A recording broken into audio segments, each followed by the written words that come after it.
C'est la plus grande ville du Tadjikistan. Dushanbe, la capitale, a pourtant des allures de bidonville, avec ses toits de tôle. Le Tadjikistan est le pays le plus pauvre d'Asie centrale. Les Tadjiks mènent une vie rude qui ne ternit pas leur sourire. Éclatant. Le terminal routier est à l'image du pays, en ruine.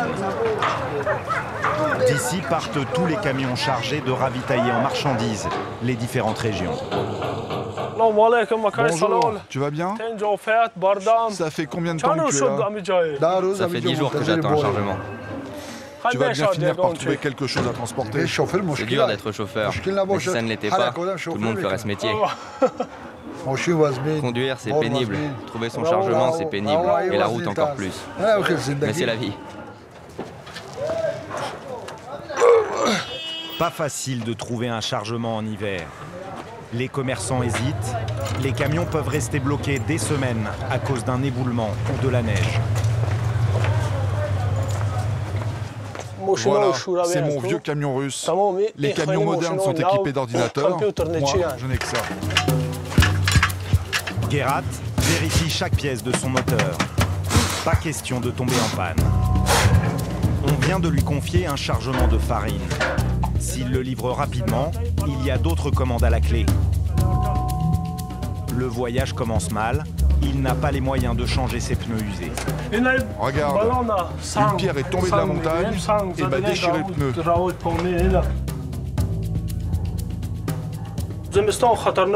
L'hiver, c'est dur à cause du froid. Mais il y a aussi les inondations et les chutes de pierre.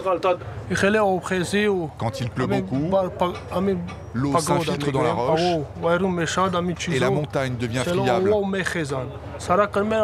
Les cailloux lui tombent dessus. Ça arrive souvent. On peut y laisser la vie. Le camion de Gerhat est rafistolé de briques et de brocs. Les pièces neuves coûtent trop cher. Quand la mécanique lâche, Gerhat se fournit auprès de ses rois du système D. Il récupère le moindre boulon, la moindre pièce mécanique et l'adapte comme par magie sur n'importe quel véhicule. En 2 jours, je la fais disparaître. Toute la ferraille qu'il reste, ce sont les Chinois qui me l'achètent. Ils rapportent l'acier chez eux, le fondent et avec ils fabriquent des poutres ou d'autres objets qu'ils revendent. Au moment de partir, la pluie se met à tomber.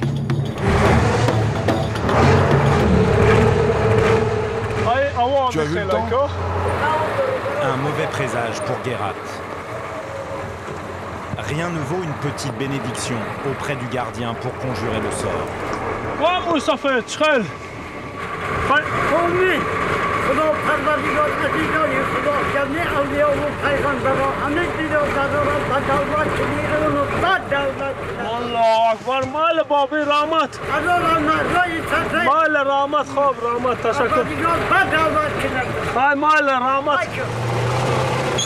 De la chance, Gerhat va en avoir besoin. Il doit livrer sa marchandise à Bulunkuhl, à l'autre bout du pays. Pour cela, il doit emprunter la Pamir Highway, 900 km de route sinueuse à flanc de ravin. Avec un col à 4700 mètres d'altitude, c'est la deuxième plus haute autoroute du monde. Enfin, d'autoroute, elle n'en porte que le nom.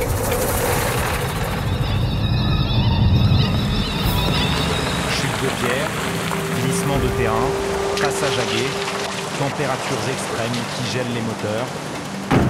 La mécanique et les hommes sont soumis à rude épreuve.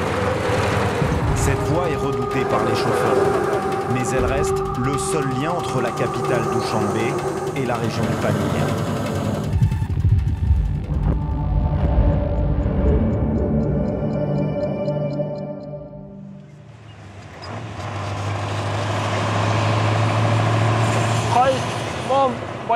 Je vais être prudent. Mais c'est Dieu qui décide de mon destin. Allez, on va prendre du carburant. C'est bon? Un simple camion-citerne, quelques bidons.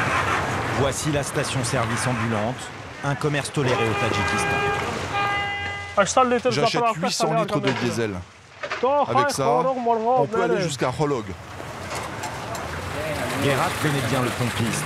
Chez lui, il est sûr de trouver du carburant de bonne qualité. Regarde comme il est pur, mon diesel. Il vient de Russie.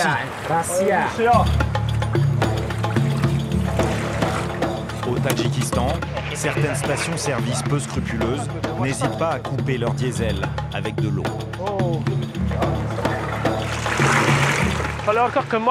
Le carburant coûte cher. Il coûte 97 centimes d'euros le litre. Tous les jours, le prix augmente. Et il ne redescend jamais. 1 heure et 40 bidons plus tard, Guérat reprend la route. Nous avons à peu près 1000 km à faire. Dès la sortie de Dushanbe, les ennuis commencent. Le brouillard est tombé sur la montagne. Il est tellement épais que Guérat n'y voit pas à plus de 10 mètres.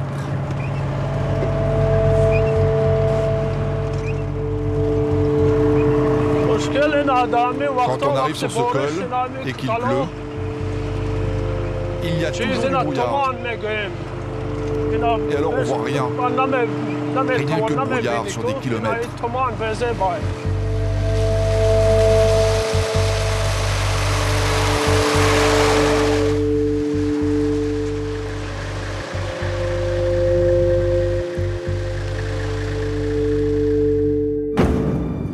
Dans ce genre de purée de bois, les accidents sont fréquents.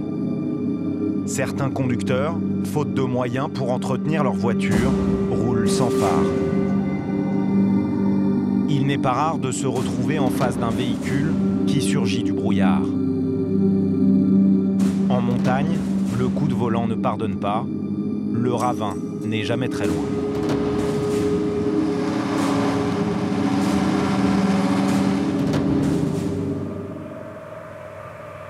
Après 2 heures de conduite à l'aveugle, Guérat finit par percer la couche de nuages. Cela fait 15 ans qu'il parcourt cette route au volant de son camion. Ce métier, il l'a reçu en héritage. J'ai appris à conduire avec mon père, sur son propre camion. À cette époque, la route était très mauvaise. L'État l'a améliorée petit à petit, et si Dieu le veut, elle sera goudronnée bientôt. Difficile d'imaginer que la route ait pu être pire que cette piste. Il a l'air chargé. La voie est étroite. Je dois le laisser passer car la priorité est au véhicule qui monte.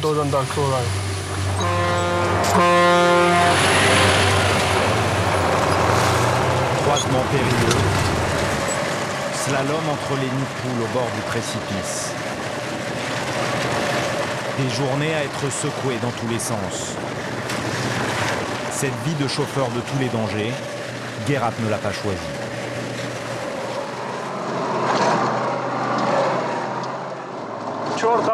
On est 4 frères dans la famille.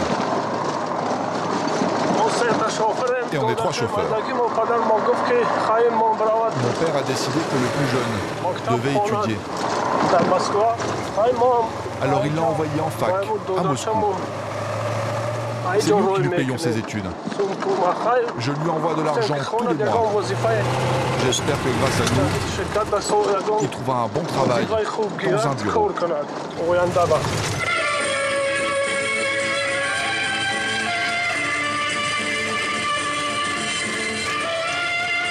Pour garder cette autoroute praticable, l'État lance des campagnes de travaux.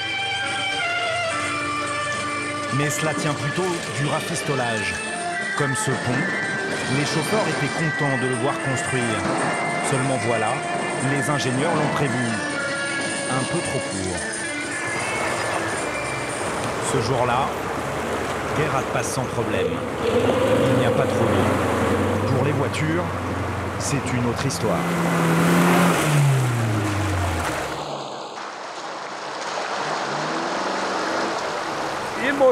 Cette voiture n'a pas réussi à passer. Elle s'est embourbée. Son pneu patine et pourtant il n'y a pas beaucoup d'eau. Quand il pleut pendant une semaine, plus personne ne peut passer. Parfois, les chauffeurs restent bloqués 3 à 4 jours dans l'eau. La rivière est un piège pour les automobilistes. Les enfants ont vite compris qu'il y avait un peu d'argent à se faire facilement. Qu'est-ce que vous vendez? Du jus de mûre. C'est 2 € la grande bouteille et 1,50 € la petite. Qu'est-ce que vous faites de l'argent que vous gagnez? Je le donne à ma mère. Et pour quelques pièces de plus, il prête main forte aux chauffeurs en difficulté. Vous avez besoin d'aide?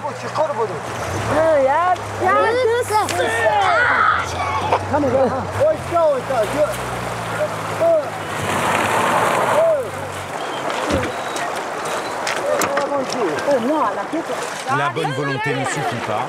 Le salut va venir d'un gros 4x4.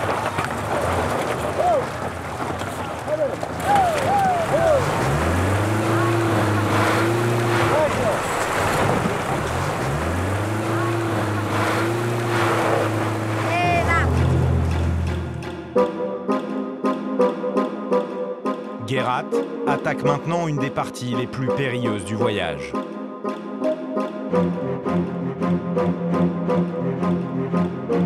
Quand les Soviétiques entretenaient la route, il y avait peu d'accidents. Ils avaient tout prévu. À cet endroit, la roche devient fragile quand il pleut. Pour éviter les éboulements, les Russes avaient construit ces remparts. Aujourd'hui, ils tombent en ruine. Tu as vu ça? Dès qu'il pleut, la montagne s'écroule sur la route.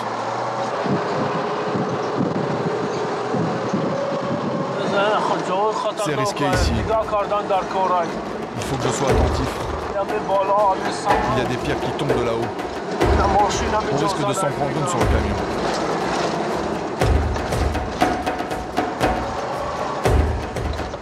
Gerhat est sur ses gardes, prêt à freiner au moindre frémissement de la roche.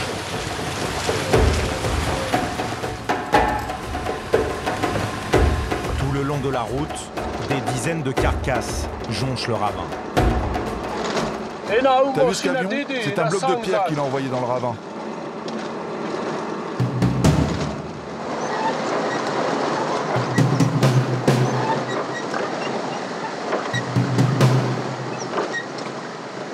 Pendant des kilomètres, Gerhat est tendu.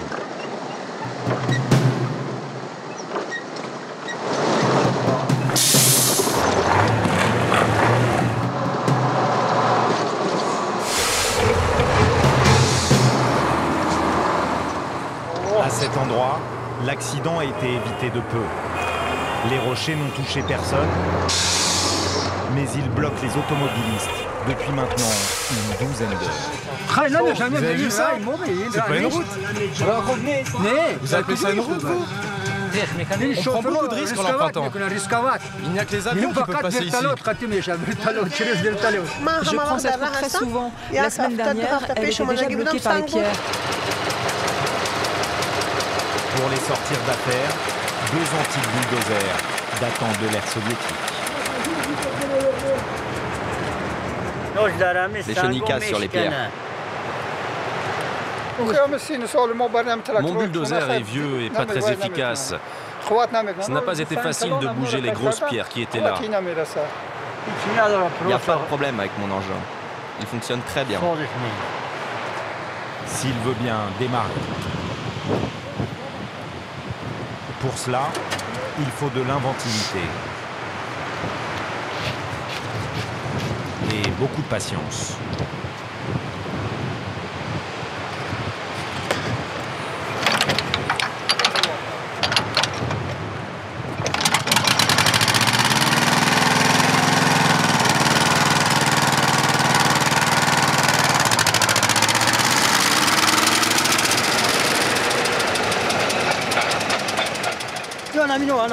Vous voyez toutes ces pierres au fond de la rivière? Eh bien, ça vient du haut de la falaise. On a peur ici, mais que peut-on faire? Il y a des gens qui sont bloqués depuis des heures, des jeunes, des vieux. Alors on doit travailler jour et nuit. La route est défoncée, mais les Tadjiks ne s'en plaignent pas trop.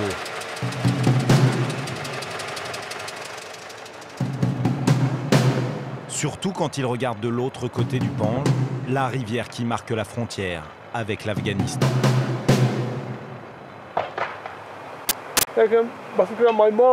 Notre route était comme celle des Afghans avant.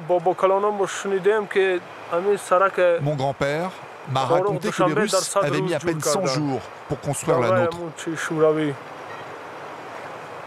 Regarde ces pauvres Afghans en face. 70 ans plus tard, ils n'ont toujours rien. Notre route, elle est vraiment mauvaise. Mais en Afghanistan, ils n'ont même pas de chaussée. Maintenant, ils essayent de faire un nouveau chemin. Regarde, ils ont commencé à creuser.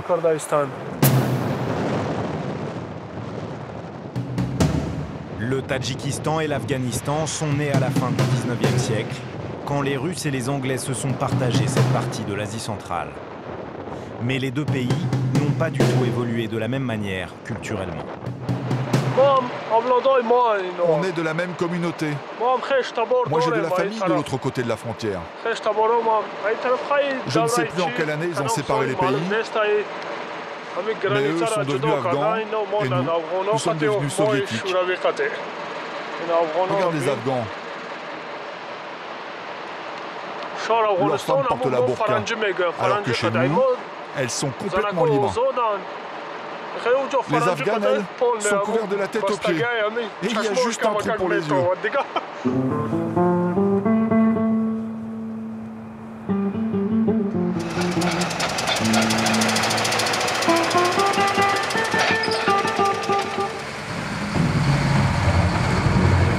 Après 15 heures d'effort, la route est enfin ouverte.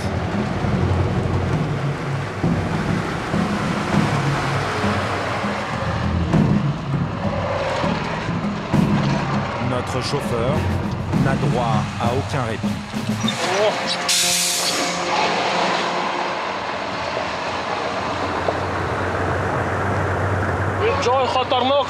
C'est dangereux ici. Il faut lui céder le passage.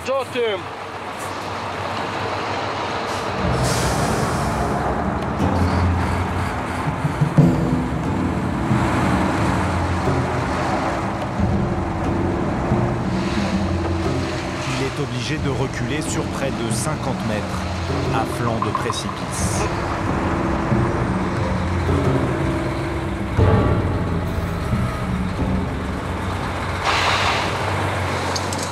Salut, il y a d'autres véhicules derrière? Non, c'est bon, ils sont loin.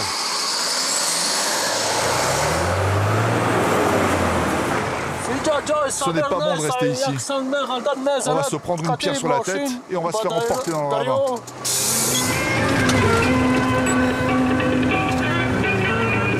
Guérat a pris du retard et le temps va être difficile à rattraper. Son camion est ralenti par les nombreux troupeaux de vaches qui rentrent à l'étable pour l'hiver. Ce n'est pas non plus sur cette portion du trajet qu'il peut accélérer. Elle est bordée de mines, signalée par ces têtes de mort. Des vestiges de la guerre civile qui a suivi le départ des Russes. À la moindre sortie de route, c'est l'explosion.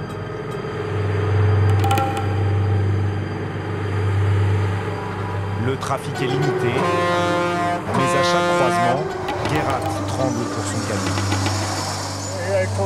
Oh, c'est pas vrai! Il a accroché mon camion.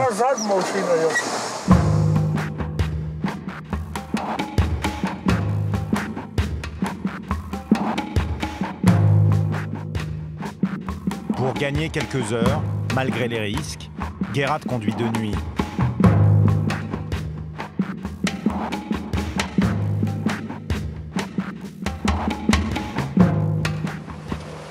Plus loin, une dizaine de véhicules se sont aussi fait piéger par la nuit.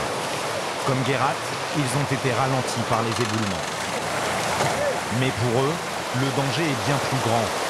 Difficile pour les chauffeurs de repérer un passage dans l'obscurité qui ne les mènera pas tout droit dans un trou.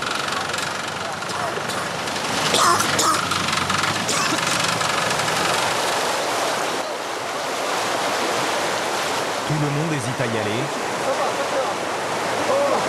pour ne pas finir comme ce 4x4.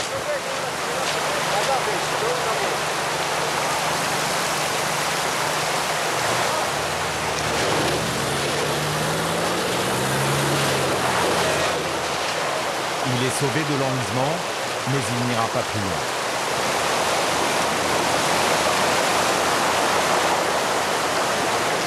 Certains conducteurs prennent les choses en main et tentent d'aménager une voie.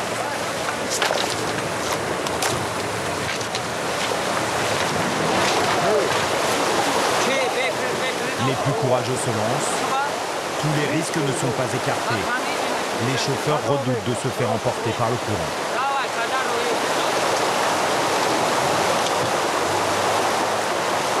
Cette nuit-là, il n'y aura aucun accident.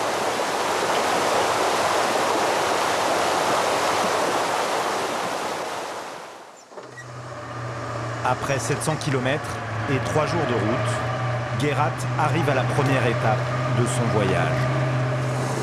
Voilà mon village, on est arrivé sans encombre.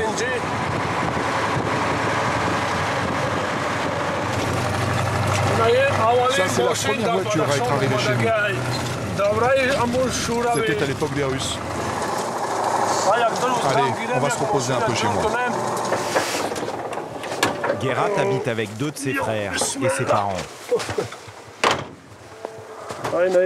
C'est ma maison.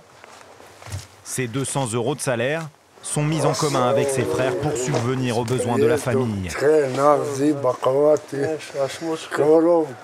15 personnes au total.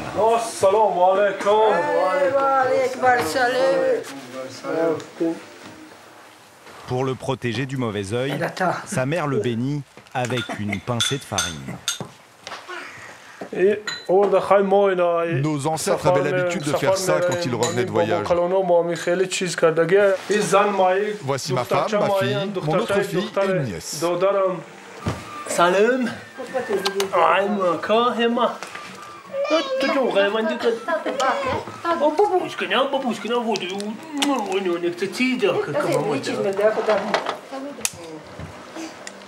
Le repas est prêt. Ma mère a fait du hoche, le ragoût du pamir. Un ragoût de mouton, c'est le plat traditionnel. Je suis une spécialiste du plat national. Dedans, il y a des carottes, de l'huile, du riz. Et son petit secret, un ingrédient qui fait toute la différence. Je rajoute toujours 2 gousses d'ail pour le rendre plus savoureux. Nilofar, la femme de Gerhard, est institutrice. Elle a arrêté de travailler pour s'occuper de leurs enfants. Ta fille demandait tout le temps où tu étais. Tous les jours, je lui disais que tu reviendrais vite. Parfois, il part un mois, 10 jours, 20 jours. Avant, quand j'étais seule, c'était dur. Maintenant, avec les enfants, le temps passe vite. Nilofar espère qu'elle arrivera à casser la tradition familiale. Notre fils dit qu'il veut devenir chauffeur, comme son père. Moi, je lui dis d'aller à l'école et à l'université. Vous ne voulez pas qu'il fasse comme son père? Non, je ne veux pas qu'il soit chauffeur. Qu'il fasse un autre métier, mais pas chauffeur. Quand il est chez lui, Gerhard n'a jamais vraiment le temps de se reposer. Il doit s'occuper du bétail, quelques vaches et des brebis qui améliorent le quotidien de toute la famille. Au départ, je n'avais que 7 brebis. Ça, c'est sa fille. Ça, c'est ses enfants. Et quand elles seront plus grandes, on les mangera. Celle-ci vient juste de naître. On va la tondre et en faire des chaussettes.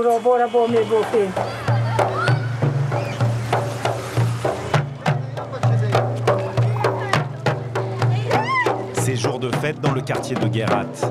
Sa voisine se marie, les sœurs et les cousines de la mariée annoncent l'événement dans la rue. La jeune Sitora, 28 ans, se pomponne depuis le début de la matinée.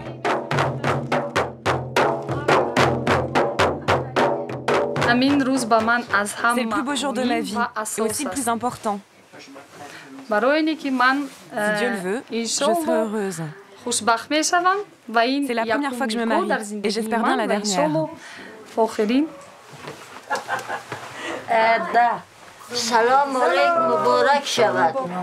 La grand-mère vient présenter ses vœux à sa petite fille.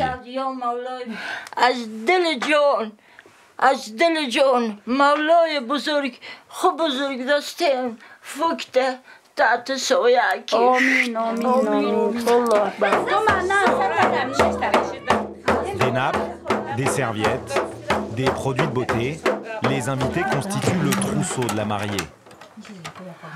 Tout ce que l'on m'offre aujourd'hui, je le range dans ce coffre. C'est tout ce dont j'aurai besoin dans ma vie future. Au Pamir, les femmes sont libres. Les habitants de la région pratiquent un islam modéré.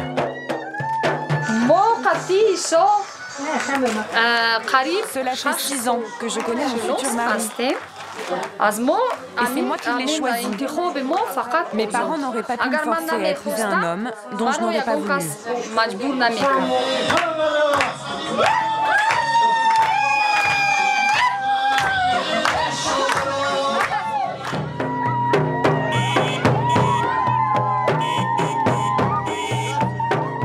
Le marié a loué la plus belle voiture de la ville pour l'occasion.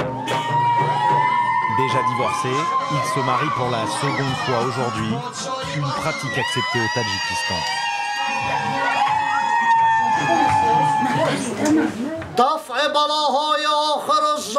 L'imam célèbre la cérémonie.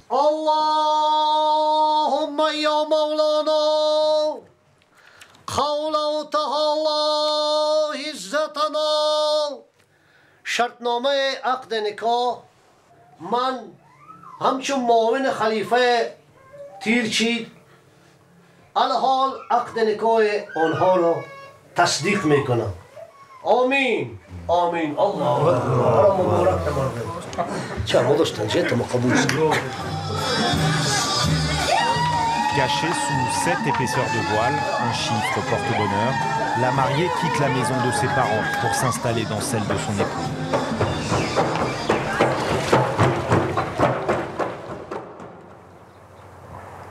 Pendant la nuit, la neige est tombée en abondance.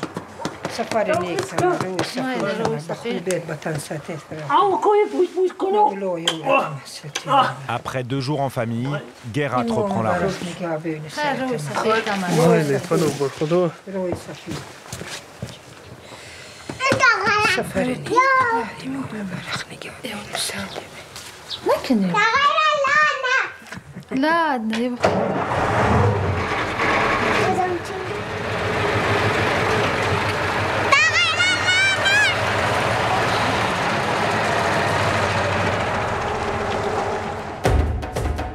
Il reste environ 200 km à parcourir pour atteindre Bulunkuhl. Et un ennemi invisible à affronter, le froid. En pleine montagne, les températures descendent souvent à moins 40 degrés. Un gros problème pour Guérat, le diesel gèle à moins 20. Pour éviter que son réservoir ne se transforme en glaçon, il a une petite astuce. C'est du kérosène d'avion. Je le mélange au diesel, comme ça il ne gèle pas. Du kérosène de contrebande acheté sous le manteau. Je l'ai acheté à quelqu'un qui travaille à l'aéroport. Dans ces montagnes, la route n'est pas trop mauvaise. Mais quand Guérat passe la barre des 2000 mètres d'altitude, le vieux moteur commence à peiner. Le moteur gronde. À cette hauteur, il y a très peu d'oxygène. Alors c'est dur pour lui.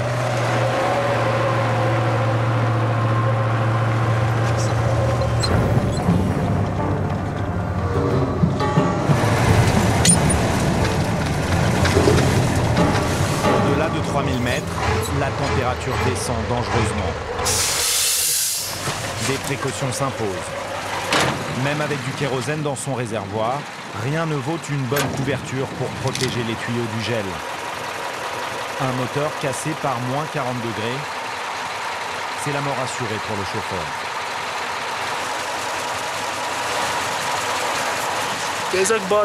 Il nous reste 15 km pour atteindre le col de Kotezak. Un peu de tabac à chiquer pour se donner du courage. À cette altitude, nous voilà sur le toit du monde. Ici, c'est le col de Kotezak. C'est le point le plus haut de notre route.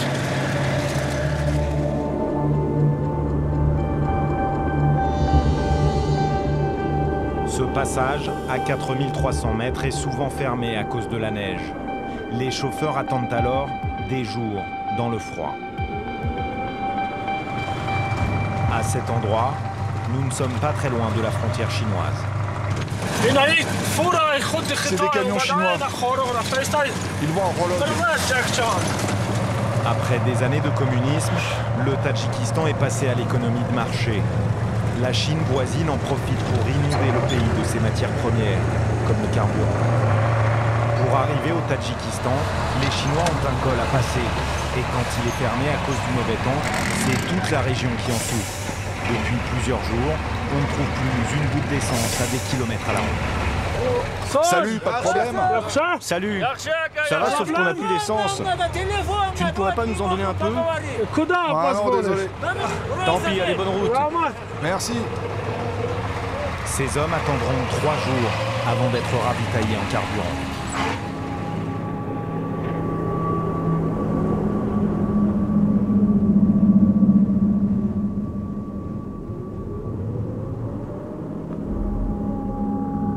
Le village où se rend Guérat se trouve dans la zone la plus froide du Tadjikistan.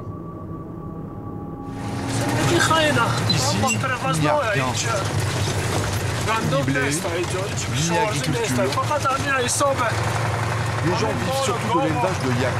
Comment font-ils pour habiter ici? Il n'y a rien. Pas d'arbres. Même pas d'eau.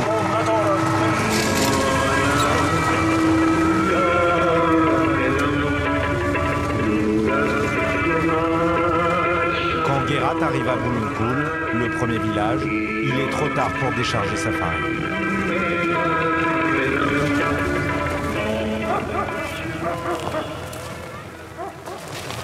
Les habitants sont occupés à regrouper leurs troupeaux de yak.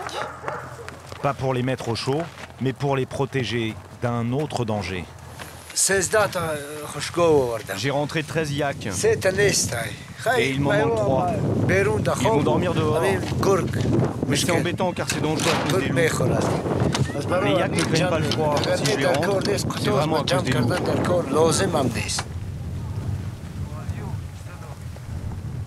Cette nuit, Guérat dort dans son camion. Ce soir, il fait moins 20 degrés. Regarde dehors, tout est gelé. Allez, bonne nuit les gars. Je vais dormir, enfin, pas vraiment. Je suis obligé de me réveiller toutes les 2 heures pour faire chauffer le moteur. Comme ça, la mécanique ne gèle pas. Sinon, je vais rester bloqué ici jusqu'au printemps.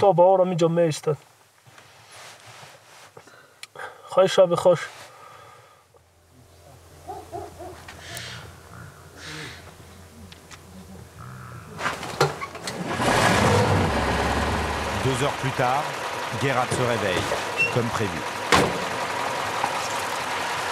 Le cadenas est bloqué. Le camion commence à geler.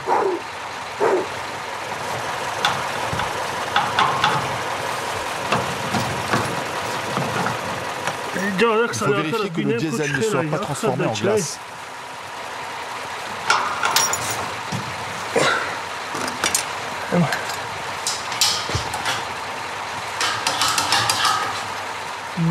Ah non, ça va, tout va bien.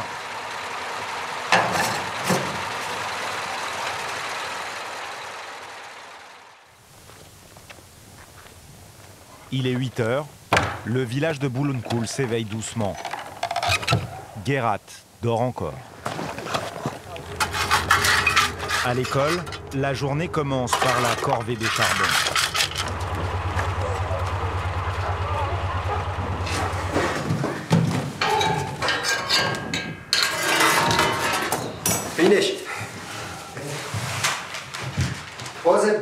Vous allez dessiner un carré sur votre cahier et calculer son périmètre. Notre plus grand problème, c'est le froid en hiver. La température en ville descend souvent à moins 40, moins 45.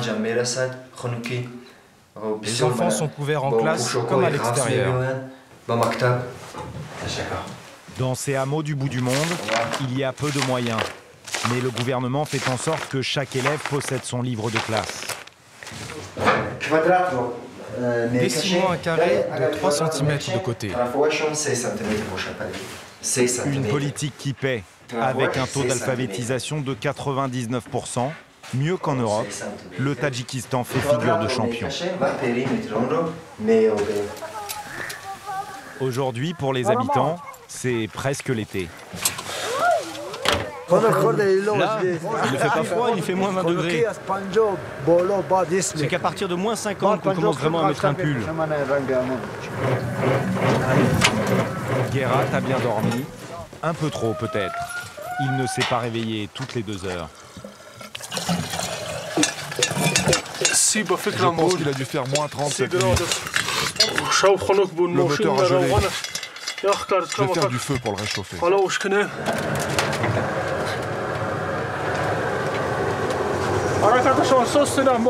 l'ai pas démarré toutes les 2 heures cette nuit. Oh, c'est vraiment gelé partout.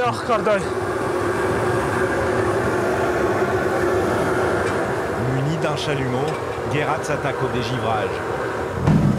Un travail minutieux, il faut faire attention à ne pas brûler les fils électriques. Des hommes viennent lui donner un coup de main. Et quand celui-ci entreprend de chauffer le réservoir, cela ne fait peur à personne. Ne vous inquiétez pas, ce n'est pas dangereux. Chacun joue avec le feu à seulement quelques centimètres du carburant. Au bout du monde, il n'existe aucune règle.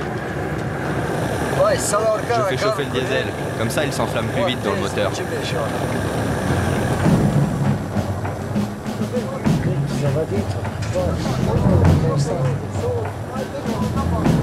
Le diesel brûlant est directement injecté dans le moteur.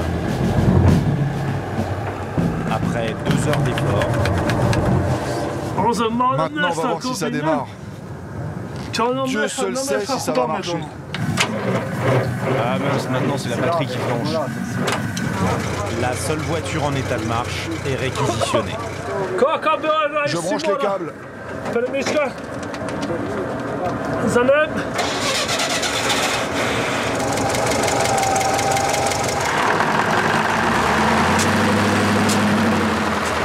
le camion reprend vie. Moteur tournant, Guérat décharge sa farine.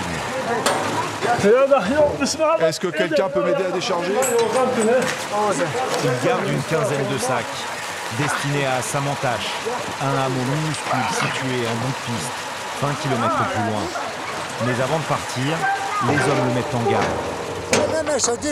C'est presque impossible de passer. La route est bloquée.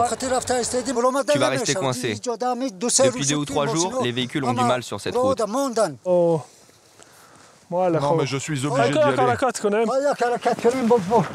Vas-y, et si tu restes coincé, on te donnera un coup de main. Salut les gars.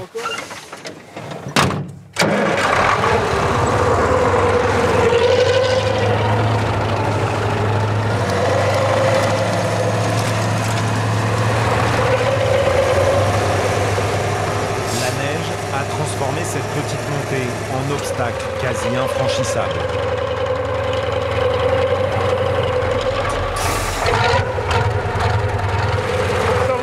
Ça ne passe pas. On patine.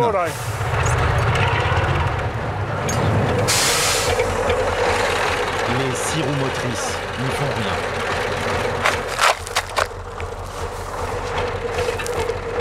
Trois pelletées de cailloux suffiront-elles?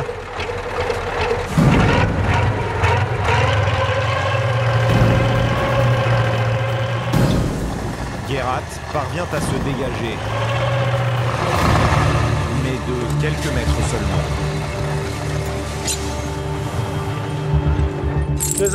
Sans chaîne, on n'y arrivera pas. C'est impossible.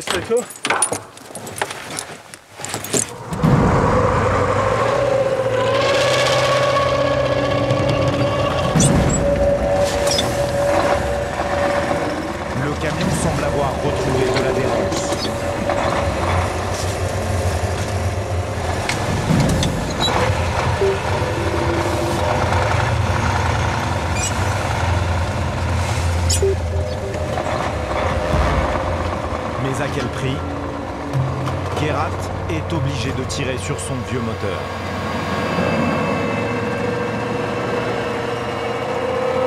Il sent que la rupture est proche. Non, on n'y arrivera pas. Si jamais ça casse, personne ne viendra nous tirer de ce coin perdu. On va faire demi-tour doucement. Cet engin, c'est son gagne-pain. Il préfère abandonner la partie. Une règle prédomine dans ces contrées lointaines, la solidarité. Un homme en difficulté trouve toujours une main tendue. C'est trop gelé, j'y arrive pas. Tu peux apporter la farine toi-même? Ouais, t'inquiète pas, je m'en occupe. Je vais la porter avec mes chevaux. Ne tarde pas, s'il te plaît. Ouais, pas de problème. Allez, salut, bon retour. Gerhard repart à Dushanbe, la capitale. 1000 km en sens inverse. Il espère ne pas rester bloqué en pleine montagne pour reprendre un nouveau chargement.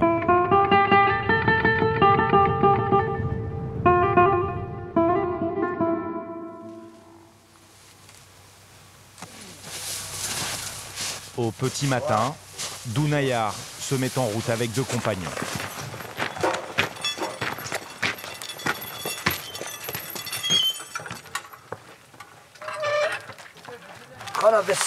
Allez les gars, on charge.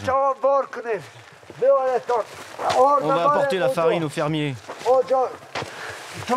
Eux, ils ont faim et nous, on a soif. Il faut qu'on arrive avant la nuit. La route va être dure. Il y a de la neige, de la glace et des pierres. Impensable de s'aventurer en montagne sans une arme. Je prends mon fusil car il y a des loups sur la route. Ils peuvent attaquer les ânes et parfois même les hommes. Au revoir, femme.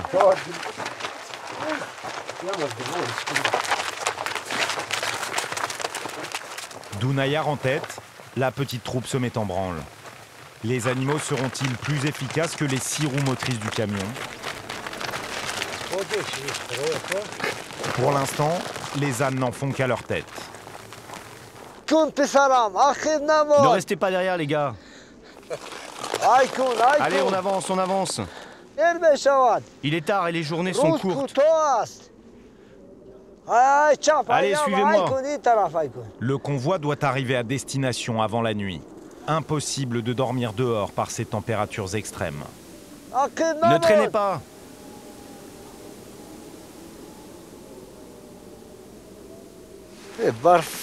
C'est difficile. On s'enfonce dans la neige. Mais il faut qu'on avance. C'est comme ça.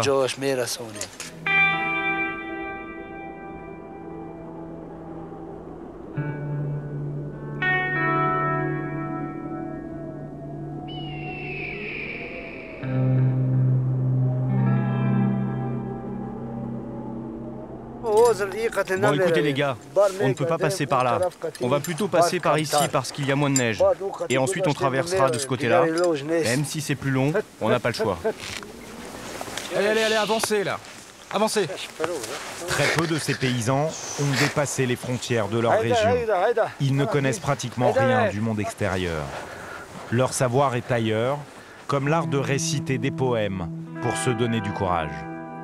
آن روزه که من افسانه بودم چون گل به چمن اواله بودم اکنون که به 14 رسیدم چون حوض به حوض سر کشیدم غافل منشین نه وقت بازی است وقتی هنر است و سرفرازی است دانش طلب و بزرگ آموز تا بنگری روز از روز.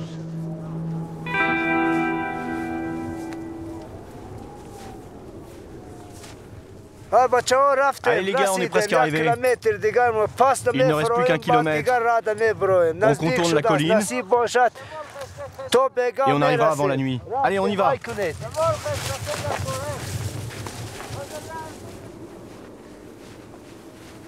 Après des heures de marche dans la neige, L'équipe arrive au bout de ses peines, éreintée. Bonjour. Bonjour. Ça va bien? Ça va. Ça va. Ça y est, on vous a apporté la farine. On est fatigué. Allez, on décharge les ânes, les gars.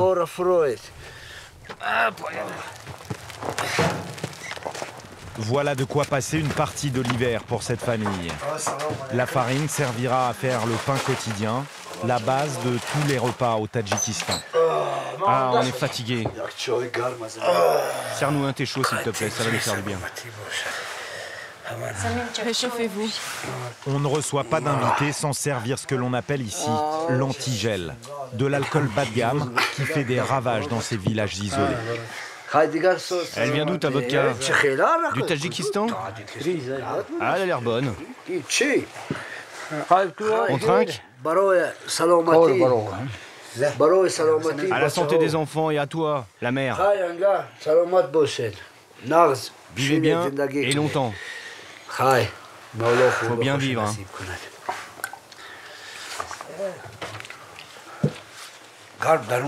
Je suis réchauffé de l'intérieur maintenant. Et l'antigel est descendu jusque dans nos doigts de pied. Ah, c'était bon. Quelques verres plus tard. Ah, il ne nous reste plus d'antigel. Comment on va faire pour se réchauffer maintenant? C'est fini. Salut femme, on y va. Au revoir. Salut Raïm. Au revoir. On reviendra, c'est sûr.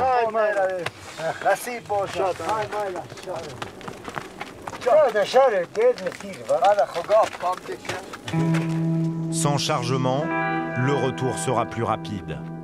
Enfin, si les hommes ne zigzaguent pas trop. Plus d'un villageois a trouvé la mort dans la neige à cause de l'alcool.